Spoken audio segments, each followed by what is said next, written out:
Hello and welcome back to More Than a Game, a podcast dedicated to the Premier League, the A-League and more. Today on the show, the A-League finals kick off with fans spellbound by a small ute and mystified by a poorly timed ad break. As the Premier League paused before the final two match days, Klopp might be hoping the magic of the Cups is enough as hopes of a league title vanishes. And the Wizard of Oz leaves Celtic a champion in a great weekend for Aussie managers. I'm your host, Colby. And here with me to take you behind the curtain, we've got Jesse Farmer. How are you, mate? Mate, it's good to be back. I mean, gee whiz, it's been a while since my last pod, so I'm just fizzing to be back on. I feel like it's been a while between my last pod as well. I think I've had a couple of weeks off. So, yeah, we're feeling fresh off the bench. Yeah, that's for sure. Dusting off the cobwebs. Hey, Jesse, moment of the week, mate. I mean, I can't go past the FA Cup. I mean, it would be remiss of me on a pod where both of us being Liverpool fans have got the floor today. So, I mean, I have to say the FA Cup. I mean, I mentioned before we went recording that I went to bed early, got up and watched it, then went back to bed afterwards, and it was hard to go. It was hard to go back to sleep for a while. I was pretty pumped. So yeah, very pleased with the result. Yeah, and for anyone who didn't see it, it was just like the Carabao Cup. It was another 0-0 after extra time. This time with Liverpool winning at 6-5 on pens, as opposed to what did they win at 11-10 or something like that in the Carabao? Wasn't crazy. So yeah, similar affair, and yeah, what a moment for Liverpool. We won't labour on it too long, listeners. Not the Liverpool podcast, but yeah, what a moment for the club and for Klopp, first manager in Liverpool history to win the top flight league title, Champions League, EFL Cup and FA Cup. So yeah, he's got the set now. It was a good game. I'm glad I watched it in full this morning rather than stayed up for it, though. I think it would have been a bit painful at 4 a.m. in the morning whenever it finished. So they never do it easy, and it was I was like grabbing various items of like pillows and blankets on the couch and things, and just like had to cover my eyes at times because it was just both teams seemed to be allergic at finishing chances for most of the 90 minutes, and they had so many chances that just missed the post, and it was to all the people who went to the Imperial here in Melbourne, but at various other pubs around Australia and watched it live. I mean, I take my hat off to you because I was this nervous wreck just by myself, so I can imagine what it was like at a pub. Diaz and Pulisic looked like they each could have had like a hat trick, I reckon, in this game. But one of the big headlines or big stories coming out of the game for me was Salah's injury. Do you know much about that? Jesse is at least in doubt for the next game of the Premier League, which is not great for Liverpool's sort of thin title hopes. Yeah, he was playing it down afterwards, saying that it was a groin issue, but he wasn't sure. Of course, the docs hadn't looked at him yet, so I guess they're still in the process of figuring out if it's serious or not. But I think it would definitely rule him out for most likely for Southampton, and whether or not he plays against Wolves is a question mark. But I guess everyone's focus now is the Champions League final because the chances of the league are very, very slim. So I think the focus has got to be making sure he's fit for that. That's right. Yeah. So Liverpool fans will watch with bated breath to see whether Salah can come back in time. And Virgil van Dijk went off early as well. But I guess we'll have to wait and see. But look, I've got a few moments of the week. I mentioned in the intro, definitely wanted to give a nod to the Aussies at Celtic. Obviously, Ange as Celtic have officially won the league now. And as a champion of Australia, Asia, Japan, Scotland, Asia, obviously the Socceroos Asian Cup title. That's great for him. A lot of people didn't fancy him in Scotland coming in, and a lot of Aussies on soccer Twitter kept the receipts, so that was good to see. And Tom Rogic as well played his last game for Celtic after announcing that he'd be leaving the club at the end of the season, and he got that farewell at their last game of the season at Parkhead. In front of a pretty adoring crowd. Getting to sort of sub off for the last time as a Celtic player. And he looked pretty emotional as well. He's been at the club for 9 years. I didn't realise it had been that long. Like he's won, like they were tweeting about his records and stuff. He's won 6 league titles, 5 Scottish Cups, and 5 league cups as well. So he's won a heap of silverware there, and he's been there for almost a decade. Yeah, I had no idea doing that for that long either. And I also just, I guess, because I don't follow Australian football as closely as you guys, I didn't sort of realize how, um, I wouldn't just say fan favorite, but how deeply sort of regarded he is in the club, because you could see it was a big send off and he got the send off that he deserved. So it's really nice to see that. And I know that he's, he won't be a sort of a one club man, but I do think that it's great seeing players that stick around for longer than just a couple of years. Well, especially in this day and age, and when we've got Australian football here with people on like 1 year contracts every year, and the end of the season, like guys are just playing for contracts every Yeah, year. So exactly. it's nice to see, building up a bit of a history at a club, and I think fans really appreciate that. A couple of other small ones from me. One is the Victory fans who went to the City game on the last game of the season in an attempt to spoil City's Premier's Plate party. I thought that was great. I think a lot of people didn't like this, but I didn't mind it. And they interviewed Jamo after the game, and he was like, "Yeah, it's healthy for the rivalry," and he didn't mind it as well. And I think that is a very good thing, and it's it's great for our rivalries as we build history in this competition. So I liked that. Tommy went to the game. I think I was going to ask him if anyone in East lighted in front of the Victory fans.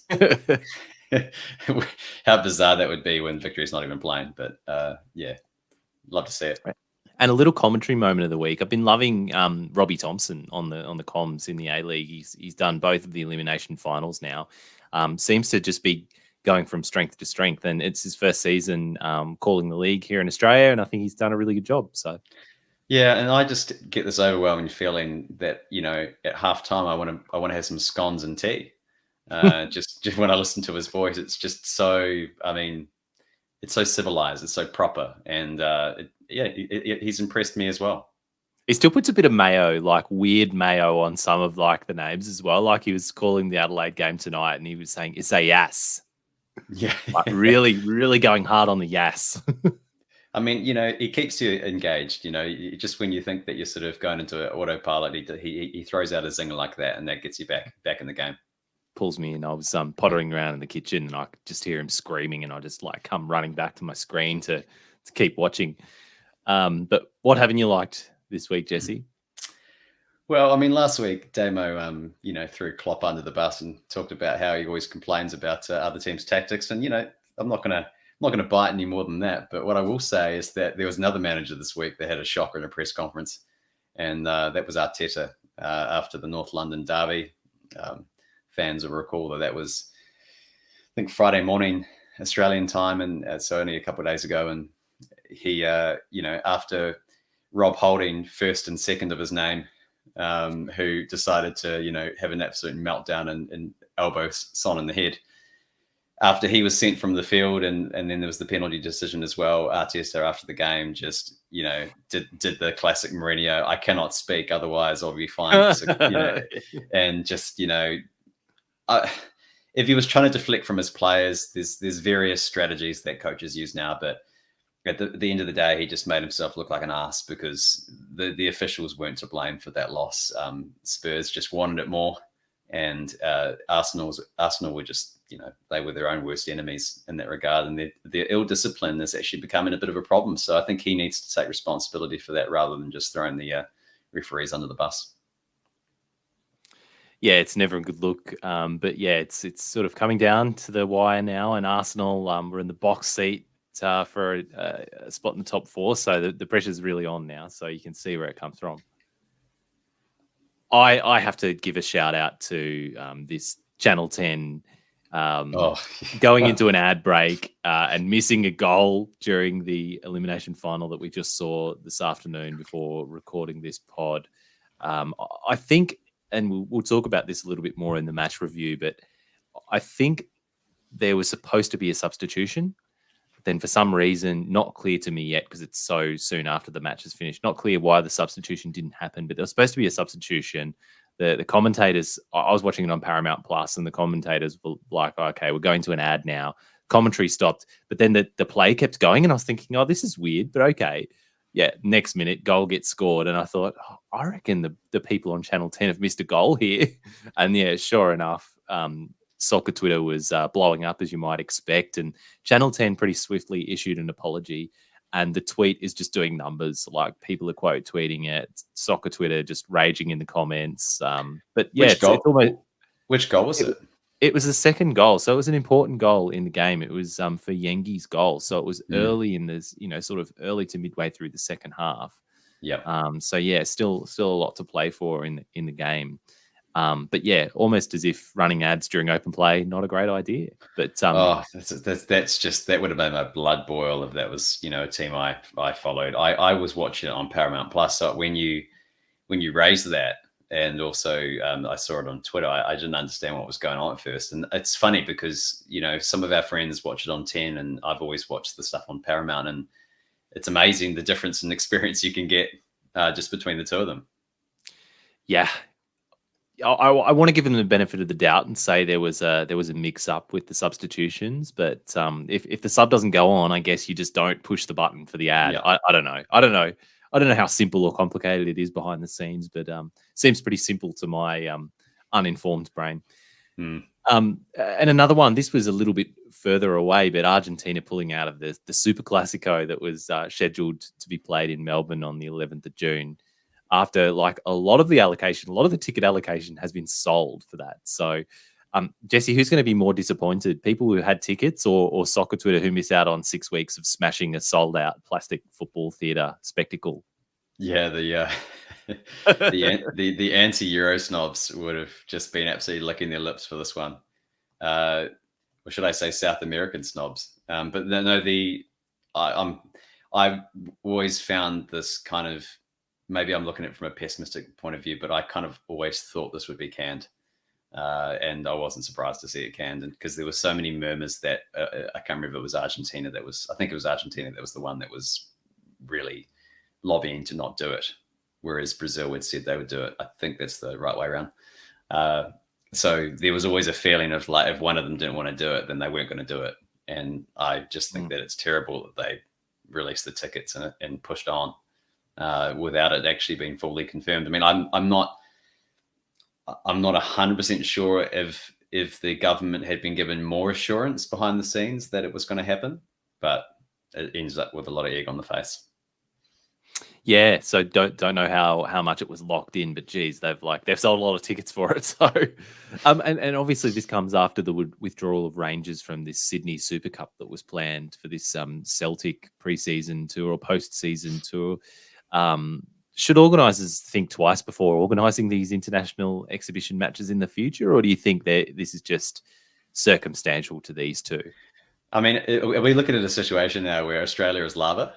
Because, just no one seems to want to come and play a game here, which, I mean, I've thought for some time. I mean, we'll see this, I guess, to some degree with the Olympics and things, but I think that this would be a magnificent place for a World Cup. So there's so much potential here for sport, and we've got good sporting venues.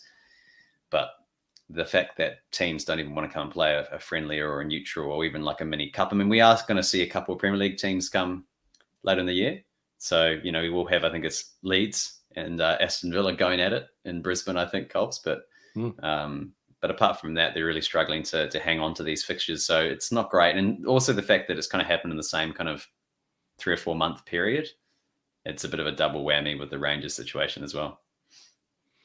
Love that. A couple of games in Redcliffe. My other own goal this week, it does have to do with Redcliffe, though. It was I spotted this in the Raw's last game of the season. Someone had taken a screenshot when watching this of the teams coming down the tunnel at Dolphins.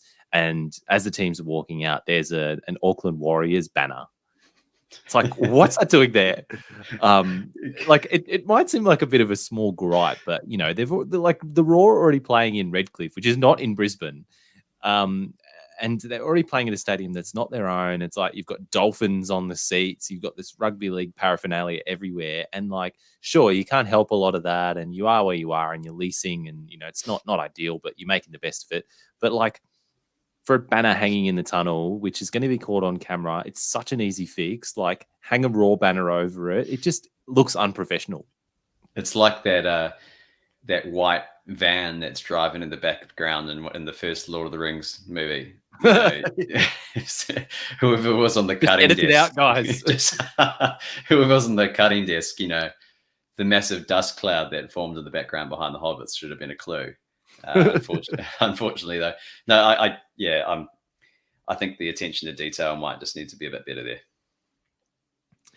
A few discussion items, bit of news and some listener questions, Jesse, before we get into the match reviews. It's been confirmed that Dwight Yorke is set to manage the Mac Bulls next season. That was confirmed like pretty shortly this afternoon, just before we started recording, but it was already rumoured. Vince Regari was talking about it on Stan Sport this week and saying that it was pretty strongly rumoured. Yeah, interesting. Dwight Yorke's first managerial job, not counting the A-League All-Stars. But what do you think about this? Obviously, storied international for Trinidad and Tobago, Manchester United, and all the other clubs in England that he played for as well. But yeah, first managerial job. Yeah, it's huge. Yeah, it's a big moment for him. I mean, I don't really know anything about his managerial like background, his badges, nothing. I mean, I know who he is, of course, but I've just got no idea about his background. So as far as what to expect for me, he's a bit of an unknown. I don't even know what the type of football that he likes to play. So I don't think he does either. I mean, maybe he's going to figure it out. Maybe he's just played a lot of Football Manager and he's like, I can do this. But you know, do you have any early thoughts on it, Colby? I mean, do you think? Well, you know... I mean, there's this like I guess the debate really is like there's the big name on the one hand versus you know, big name but inexperienced versus someone who's not a big name but is experienced like a local, and that's what some people are sort of saying about it already. That's what the sort of commentary's been about it on social media. People saying, oh, you know, you could have given an Aussie from the NPL a chance, or a Kiwi coach or something like that. But yeah, I'm not too sure. I think, like, I mean, there was a post on the Mac Bulls official Twitter, like just before this pod recorded, and it was doing big numbers as well. Like, and I guess that's an indication of his profile. People know who he is, so I mean, that's got to be worth something. But at the end of the day, he's got to know how to manage them. So we shall see. Connor Metcalf has won the Alex Tobin medal, pipping Anthony Caceres, they were tied on points, and Metcalf won it on the countback due to having more man of the match performances. Wow. I mean, I'm just devastated that, you know, my pick, Lecky, was nowhere to be seen. Well, Dimi Petrados, Damo's pick, was nowhere near it as well. I think I picked Economidis. I think he was pretty far away in the votes as well. So yeah, we were all a bit off the mark, but I'm kind of surprised by Connor Metcalf. Very solid player, obviously, but I'm surprised that he got, like, it's a Melbourne City player, first of all, and he got enough votes to win it, given how stacked their team is and given how many other stars are in their team. That was exactly what I was going to say. I find it's so rare for players to win those sort of things if they're in a team that's stacked, unless, you know, they're an absolute mainstay. I mean, it sounds like just sheer volume of minutes and consistent minutes has maybe got them across the line.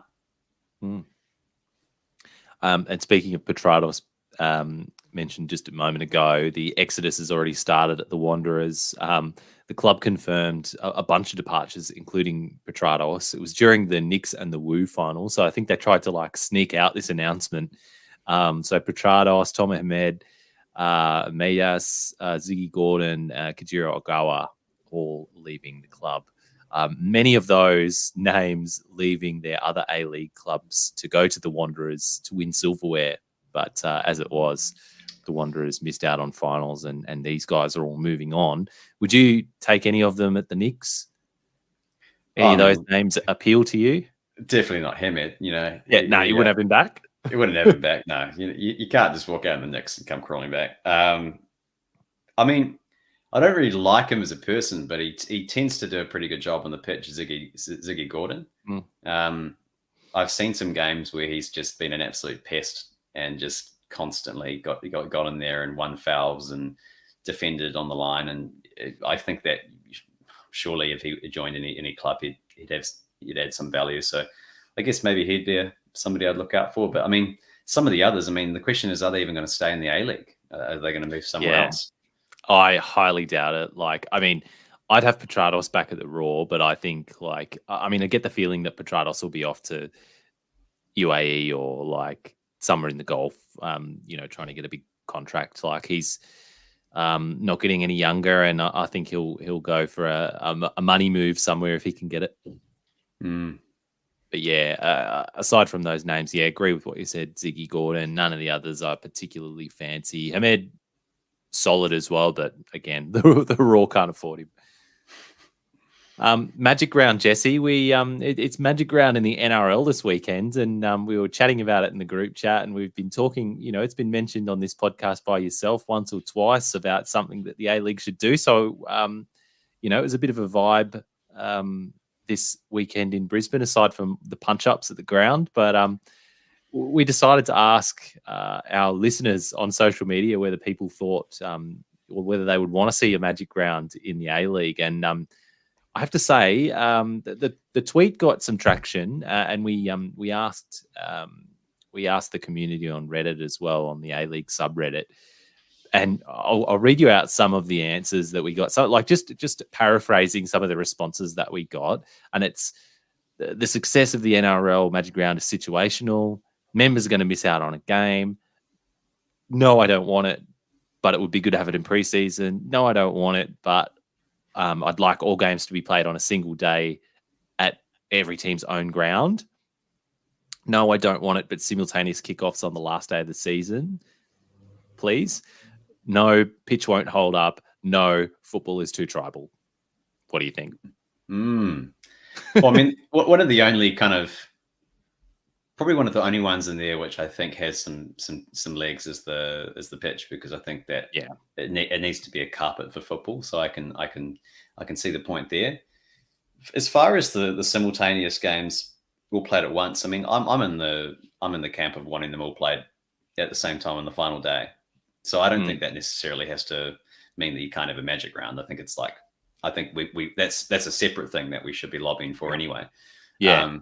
But as far as the other stuff, I mean, if they could find a way to make it work as far as the condition of the pitch, all things considered, we were talking about, say this was based in Bankstown and at the not Bankstown, Bank West Stadium, because of it being a new stadium and being a really nice place to watch football as far as the shape of the ground. I mean, I can't see why this wouldn't be an enjoyable weekend for people, because it's like an excuse to travel. I mean, a lot of people communicate and liaise with each other on social media from different states. They support different A-League teams. So I can't understand why there's a need to sort of be like, oh no, we all have to play in separate states all the time. There's some people that would never travel, that may travel because of this, because they'll be like, oh, I want to meet all these people that I've spoken to for years but never met in person. So I think as a community, like, I don't understand why people wouldn't be more interested in it. And one of the other comments I was making just on the end of that, I don't think this is so much about whether we want it. I think it's more of a case of like, it's a matter of time before it happens, because the other codes are doing it. And one thing we know in this country with codes being so competitive is that they can't watch 2 or 3 years of Magic Round and then the Super Rugby do it without them being at least, a few marketing people in the A-League starting to think about doing it themselves. And you could combine it with the women's competition as well. There's no reason why you couldn't have a double header going on there. So I think it's got legs. I don't know what you think, Colt. Yeah, the pitch is a real threshold issue. When a few people were raising that, I thought, yeah, that's a good idea. Particularly if like there's been a bit of rain or something like that, it'd just be absolute chaos. But there are, to your point, there are a lot of grounds that it would be really good at. Bank West is one, or whatever it's called now, Combank Stadium.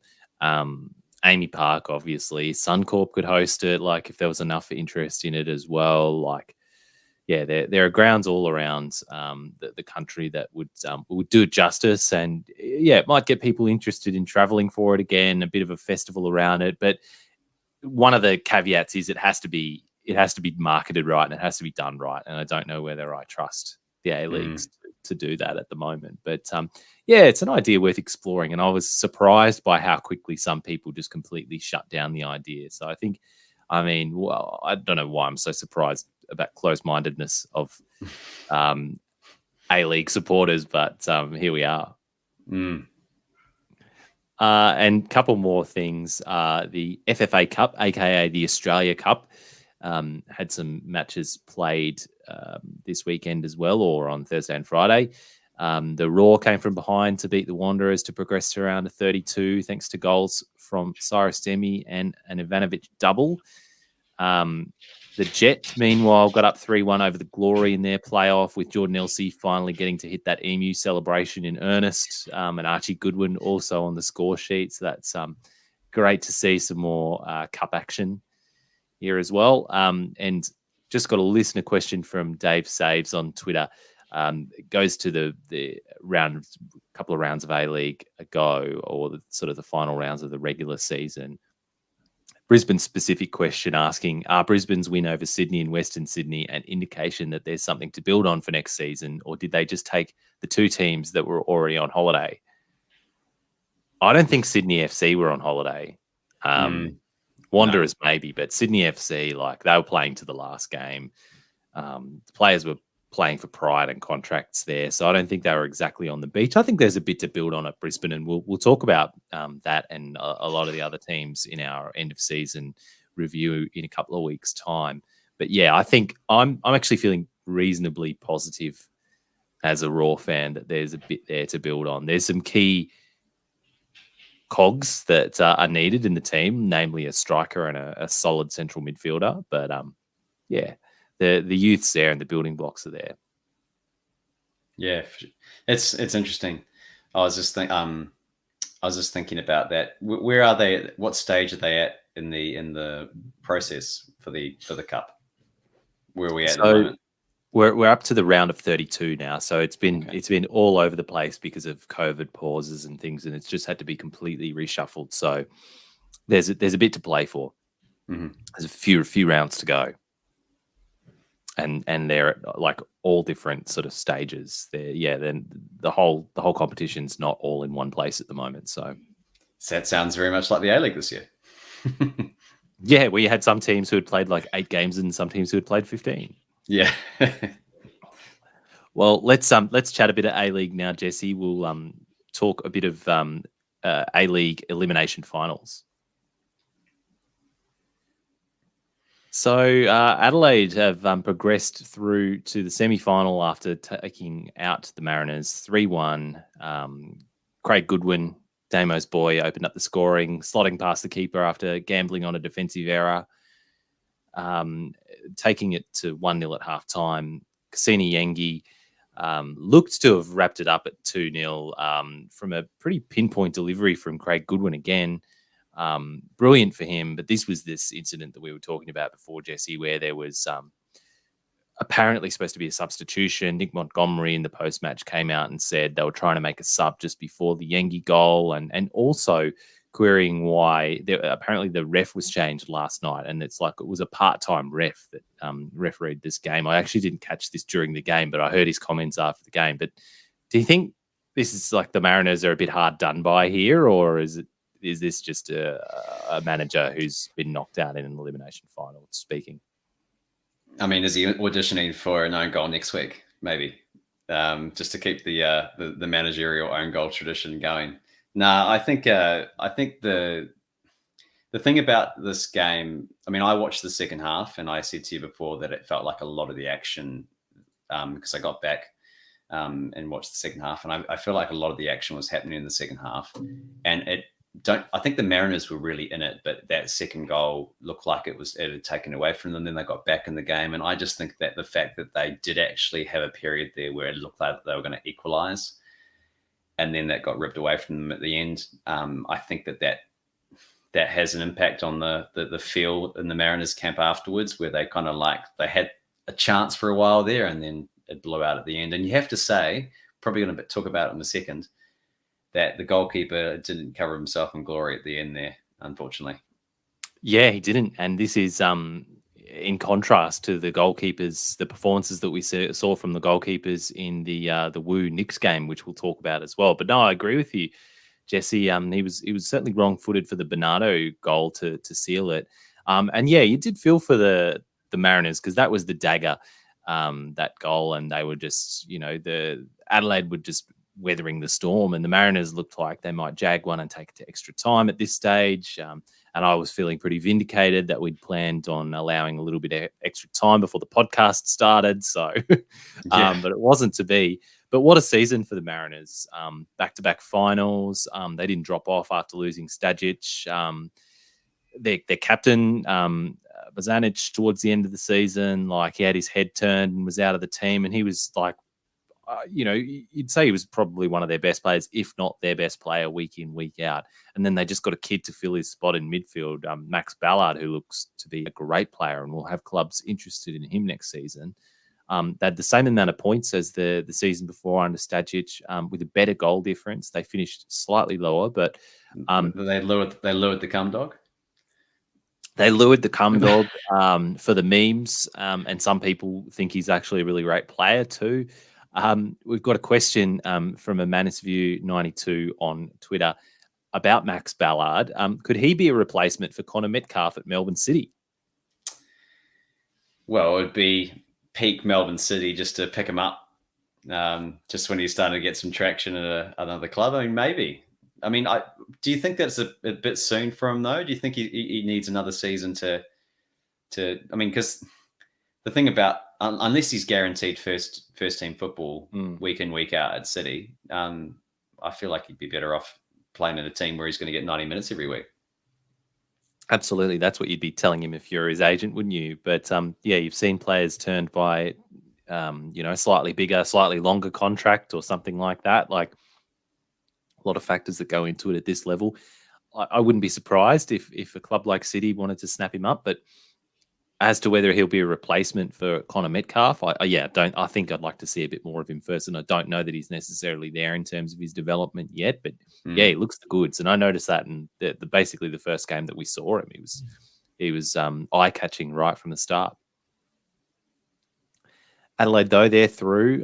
They were eye catching as well, and they've been pretty good all season, and they've come home with a wet sail, as Tommy would say. Question from Marty McFly on Twitter at Marty McFly. Are Adelaide United the most respected A-Leagues club by neutrals? They've got a clear identity, a great youth program, strong organisational structure, i.e. technical director, and they put Western Sydney Wanderers to shame. They've got a great stadium and loyal fans. What do you think, Jesse? Remember we called it the A-League Anfield a number of pods ago, and I sort of still stand by that. They're proud of their team. They turn up in droves every week. And usually we say the same thing about them, is that, we don't support the club, but we think they're a good club. And I think just it might be recency bias, but I think the way that they played tonight as well, like it was enjoyable to watch. Like I think the Mariners played their part in that game as well. They threw a bit of attacking football back at them too. So it made for an enjoyable spectacle. But I felt like Adelaide were good to watch. From what I saw today. And, I'm always a supporter of good football. And I think that if that's their identity, then it's easy to get behind them. Yeah, he's certainly got a point. I don't know whether they're the most respected A-Leagues club. There are certainly a few clubs that have got a place in a lot of neutrals' hearts, but they'd certainly be up there. Like, the Mariners, they definitely do them for loyal fans as well. Long-suffering loyal fans of the Mariners have turned up week in, week out, despite their club just being trash for years. They produce a lot of young talent out of their academies as well. City academies is very good, as is Wanderers. And then you talk about the support and the way clubs are run. Hard to go past Melbourne Victory and Sydney FC in that regard as well. But Adelaide would definitely be up there. And they'll go on to play Melbourne City in the semi-final. Talking about the other final now, Jesse, from Saturday night, Woo taking on your Knicks, and they did them 1-0. They struck early through Prijovic, great goal, and then just managed out the game basically. Seeing out Wellington, who had a lot of possession, put the ball into the Woo box time and time again, but ultimately couldn't get the breakthrough. Ollie Sale made a few cracking saves to keep the Knicks in it.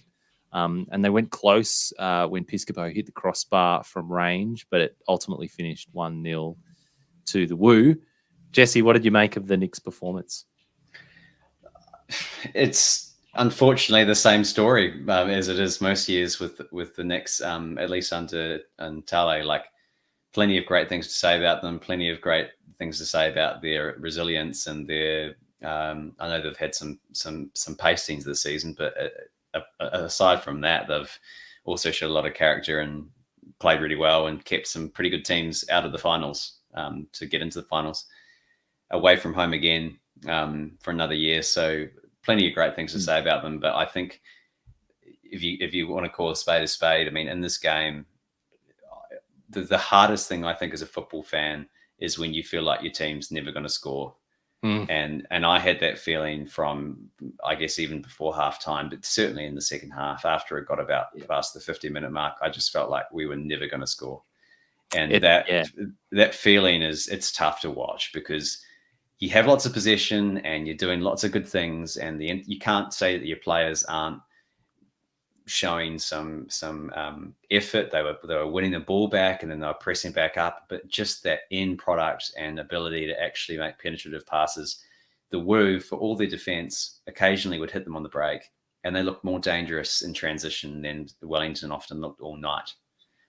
But it has to be said that the keeper for the Woo had a huge game, because the few times that Wellington did get a shot on target, he just kept all of them out.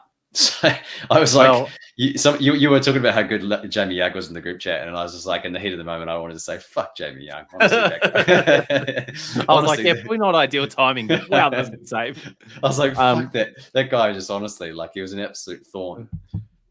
Yeah. But that was the Knicks' other great chance in this game in the second half, that headed towards the far post and just kept out by the clutchest of saves by Jamie Young to keep the Woo ahead.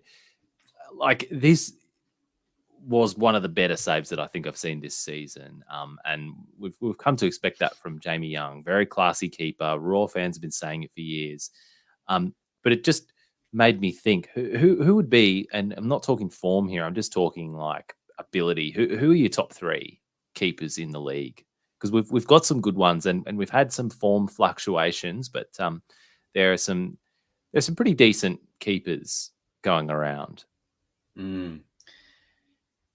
I'd struggle to name three. I think that from a Kiwi bias kind of perspective, I think that Sale has played pretty well, and I think that he's had a great season. So I think he's in there, and I think that you can't, like, not just on last night's performance, but you can't deny that Young was just so important for his team. Like, it's all well and good shutting out a team for 60, 70 odd minutes, but your keeper has to have a blinder, and he did. So, but it's the third one that I think is a bit tricky for me, Colbs. I think that you'd have Birighitti, I think, from the Mariners. He didn't cover himself in glory tonight, but I think you'd have him on ability.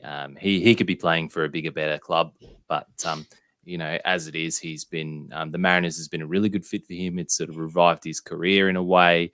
And he's just been outstanding this season. So I think he'd be the third for me, but Ollie Sale and Jamie Young would definitely be the other two.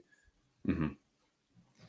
And it's looking like Uffy's going to stay at the Knicks another season, because he's not going to be managing the Mac Bulls as he was rumored to be. So that will be good for the Knicks. Yeah, you happy with that?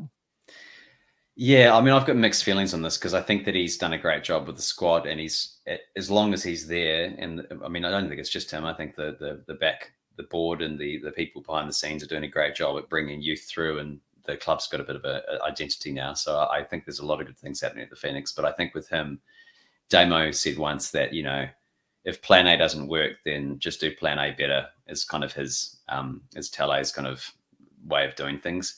And it doesn't seem super adaptable, yeah.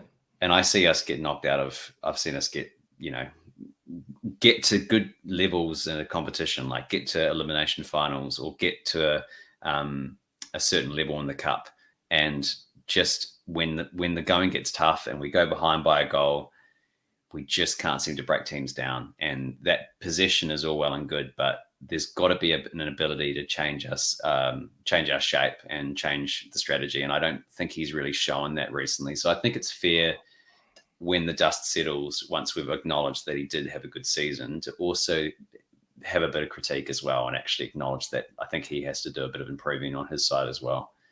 Yeah, and I think for this game, like, I just don't understand why the game plan was to fizz balls into the box against, like, Leo Lacroix and Tomoki Imai. The A-League Van Like, Dyke, yeah. the Woo are just, like, that's their bread and butter, that team, just having balls fizzed into the box and defending that. So I just don't understand why that was the plan. But, yeah, we'll see what he can. Eloise was just grinning at one point, which it made my blood boil. I think it was like the 80th minute or so, and he was so relaxed with how the game was panning out that the cameras. Well, he should have been, yeah. It was like there was just no threat. The Knicks had all the ball and all the possession, and like we're just fizzing it into the box, but there was just no threat. Yeah. And so, in terms of the semi-finals and what we've got coming up, you've got the Woo now playing Melbourne Victory away? At Amy Park on Tuesday, the 17th of May, and then at this is a home game on the way back for the VUC. So they're going to be two-legged semi-finals. So the VUC will have a home game on Saturday, 21 May, at Amy Park. Adelaide, meanwhile, will take on Melbourne City on Wednesday at Coopers. So they're going to back up at Coopers, and then they'll be at Amy at 2 p.m. on Sunday, the 22nd of May. Jesse, how much of an impact does this new two-legged fixture have, in your opinion? Does it benefit any one team more than the others? And what do you think about it? Well, I would have thought that they would have been tempted to take one of them to Geelong, but I mean, obviously these are the guys that are making the decisions, but it just feels ludicrous to have a two-legged semi-final at the same venue. Yeah, so I'm still a little bit shook from that, to be honest. Whereas you've got other teams who are genuinely actually going to another state to play. So I don't think that's particularly fair, but it is what it is. Yeah, so I think like Adelaide will get a real advantage out of this as compared with the Woo. So I think the Woo are probably the most disadvantaged out of this, because I think it'll really feel like two home games for Melbourne Victory, whereas Adelaide have the chance at least to have that first game in front of their home fans. Obviously, I think the way they've set it up is to advantage the teams, to advantage Melbourne City and Melbourne Victory, who rightly finished 1 and 2 on the ladder. So they get to play the second leg at home, which is, supposed to be more advantageous in these two-legged ties. So I can understand that. But yeah, Adelaide will at least get a proper home game. So I think the Woo have it all to do. Who do you think people should be keeping their eye on? Anyone stand out to you from the Woo or Adelaide, or anyone you want to shout out from the VUC or Melbourne City? I think based on the results we've just seen on the weekend, I think first of all it's important to acknowledge that I think we've probably got the right teams left in the competition. So I think that those look like great semi-finals, and it should be cracking to watch. As far as who to watch, I mean, that's the thing. Like, I was really impressed with Adelaide tonight, and the idea that they could give a bit of a shake-up to City is exciting. So I'll be keeping a good eye on that fixture. I think that with the Woo and the VUC, like, I think you just kind of feel like the Woo are going to do the same thing if they can get up early. And, the A-League Zlatan scores an early goal, and then they'll just try and do the same thing over and over again. So it's not as enjoyable to watch. I feel like the A-League City game could be more, there could be more fireworks, but I guess we have to wait and see. Yeah, I think people should be keeping their eye on Craig Goodwin, Damo's boy, like, just in crazy solid form, pinpoint crosses into the box. Like, if you had him playing for the Knicks, they would have scored a couple of goals against the Woo, I think, with that kind of service, and can obviously score goals in his own right as well. So he's a huge threat.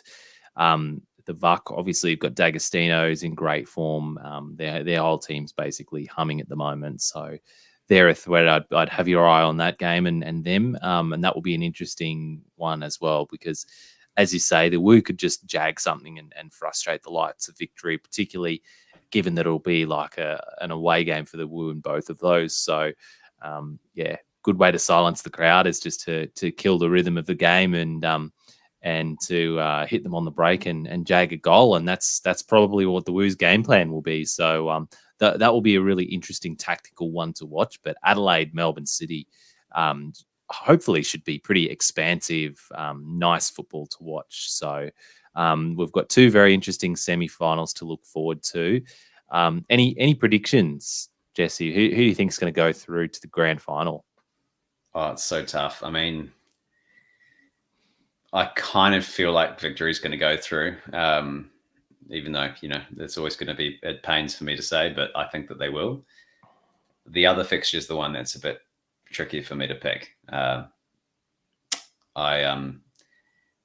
think that we could see a bit of a shock at the Adelaide leg, but whether or not they can hang on to that going to Melbourne would be another question. So I can't really pick that second fixture, but I think the first one, I think the Vic might just edge it. I mean, a Melbourne City grand final would be very, very tasty. So particularly with all the build up and a lot of Wonderwall played, a lot of Seven Nation Army. I mean, the artists, the original artists for those songs would just be absolutely lapping it up. Well, particularly with the victory just coming into such hot form, their fans are really starting to feel a bit confident again, trying to bust into City games and just to see them heartbroken by their biggest rival, their biggest rival on the biggest stage this league has to offer. I think that could be quite the spectacle. Sure. Coming up next, we'll talk a bit of Premier League, FA Cup rather, and Championship chat. Jesse, we didn't get a lot of Premier League this weekend. We'll get some later tonight, but not a lot to talk about. There's 2 match days remaining, so we'll have a bit of a high level chat about it. Which matches of the remaining ones are you looking forward to the most? Well, Burnley. I know you're really keen for Tottenham Burnley tonight. You've been telling me all week, Colby, make sure you finish this pod before 9 p.m. We've got to see the kickoff for the Tottenham Burnley game. Well, I can't wait for whatever we say to immediately age like milk once this podcast goes up. before this podcast is even released. Yeah, because we're talking like half an hour away from Spurs Burnley.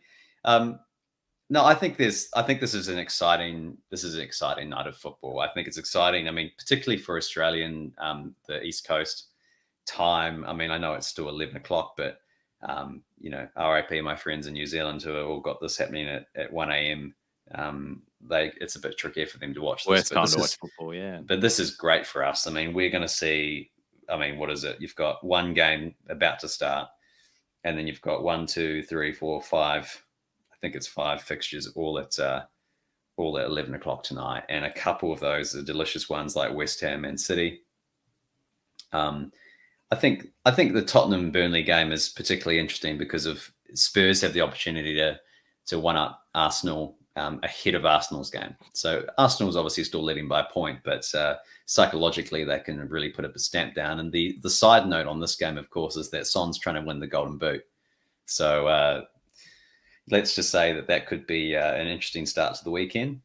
But I mean, the other games, unless you play FPL, aren't particularly noteworthy. I mean, I guess Leeds, because whatever happens in that Leeds game could have quite a bit of a say at what happens next. I mean, Burnley could get flogged, and if Leeds can get a result, which is not particularly likely, but if they could, that would make it interesting going into the final day. I mean, I think this is just the FA Cup is really throwing a cat amongst the pigeons as to what this round means, because, I mean, now we're likely to see a highly rested Liverpool game. Now, because Spurs won last week, you're going to see a hell of a game with Newcastle versus Arsenal on Tuesday. I think this round is going to be particularly exciting, mainly because of the absolute chaos of injuries and people having to play every 3 days, and it's just going to be a little bit chaotic, I think, until the final match day. Well, and I suppose the next time we'll be talking about Premier League on this podcast is we'll be doing a pod after the final match day. So this is your last chance to talk about any of these games. So it's not just the games that are happening tonight, Australian time, but also the final match days. So have you got any bold predictions you care to share with us, Jesse? How's it all going to end up? I mean, I've kind of resigned myself from the Liverpool side of things, in the sense that just once we drew with Spurs, I didn't think it was going to happen. And also the goal difference is just absolutely outrageous. But the only thing that gives me a little bit of hope that we might have a bit of interest, at least going into the final day, is this West Ham game, because West Ham have to win to stay in Europe. They've got Noble's last game. There's narratives everywhere you look. But you've also got City who've got a few of their defenders out. They've actually got pretty much their last standing defense at the back there. So there's no doubt that their attack is fantastic. But whether or not West Ham can exploit the sort of makeshift centre-back pairing of, I think it's probably going to be Ake and Rodri. And Fernandinho's not there either. So they'll probably have Gundogan at CDM. So they're not at full strength, and that didn't matter last week when KDB decided to take matters into his own hands. But I just hope that I would just love to see West Ham get a result, just for the fact that we would actually see a bit of excitement going to the final day. Because if City win the final day, at least the title race will be completely done. At the other end of the table, that's where it's really, really interesting to see how these Everton games are going to go, because Leeds, if they get a result tonight, if Burnley scrape a point, which is unlikely, these are unlikely outcomes, but that will keep Everton interested if that happens. And Everton really, really need to make sure that they get a result, at least their first game of the week. So that relegation battle could go to the final day as well. Absolutely. And who's going down, Jesse? Next time we hear you on the podcast, when we're all wrapping up the final match day, who's it going to be? You know what? Like, I feel like I would have said Burnley a week or two ago, but I just think Leeds is they're just sinking like an absolute submarine at the moment.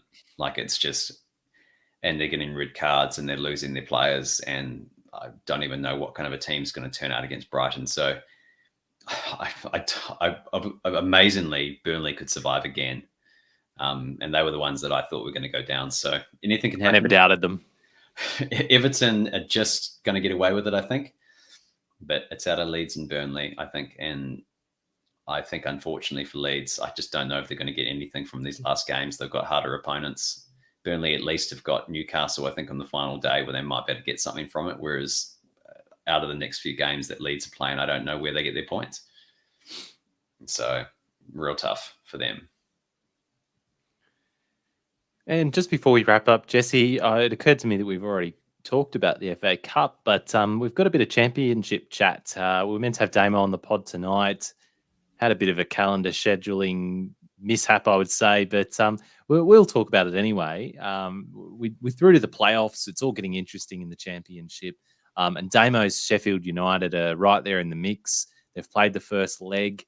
But unfortunately, they are a goal down to Nottingham Forest. Nottingham Forest got up 2-1, away for Nottingham. So at home to Sheffield as well. So in that first leg, so Sheffield with it all to do in the second leg. The other leg is Luton and Huddersfield, and that was a 1-1 draw at Luton. Mm-hmm. So if it's not going to be Sheffield, well, we won't count them out yet, but let's just say Sheffield are who you'd most prefer to see go back up to the Premier League. If it's not Sheffield, who out of those teams would you most like to see go back up? Well, consider Huddersfield last, because I've absolutely no interest in seeing Huddersfield again. If Forest get through past the Blades, which, let's hope for Damo's sake that doesn't happen. But if they do, I think a lot of people want to see Forest back in the Premier League. It's been so long, and I know that's not a justification. They've got to get there on merit. So if they get there, they'll deserve it. But I think Forest, the feel good story apart from Forest would be Luton, because they just have no right to be there. But there's also a part of me which is just kind of like, you're going to get absolutely flogged in the Premier League, and like, you might be happy to be there for a season, but you could just go absolutely tanking back down to the Championship in a worse state. So I kind of have my mixed feelings about that one. Yeah, I was reading a stat the other day that the value of their squad was like £1.5 million in total. And Damo was telling us it was because they've got a lot of their players out on loan, but still, that is just a ridiculous number. Yeah, it's incredible. Like, I mean, obviously it'd be an incredible story, but it's kind of like when you have those teams that go really deep into a tournament, make the final, and you're just going to get destroyed in the final. I think You there'd be know, A-League teams that are worth more than Luton Town. yes, you're not probably not wrong. Yeah. Wild, absolutely wild. If it's also just a side note on them, probably an away ground or that you need to go and see sometime because that's the ground that they famously you climb behind people's houses to get in. There's like people take photos as they're about to go into the ground, and it's just people's backyards. Like there's someone. I'm sure Damo could explain it better, but they're pretty much there's like a stairway that goes behind a number of just old brick houses, and it's basically residential housing as you walk into the ground. So that seems like a bit of an experience if you go to watch a game there. Well, you'll either be seeing them in the Premier League or in the Championship if you're heading there next year. But we'll wait and see what the result of that is, and we'll be looking at that next week. We'll also be looking at the A-League semi-finals. We'll be covering the final match day in the Premier League, but that's all we've got time for today. Get around us on the socials, which we link to in the notes to this podcast in the meantime, or gas us up to your mates. But in the meantime, enjoy the football.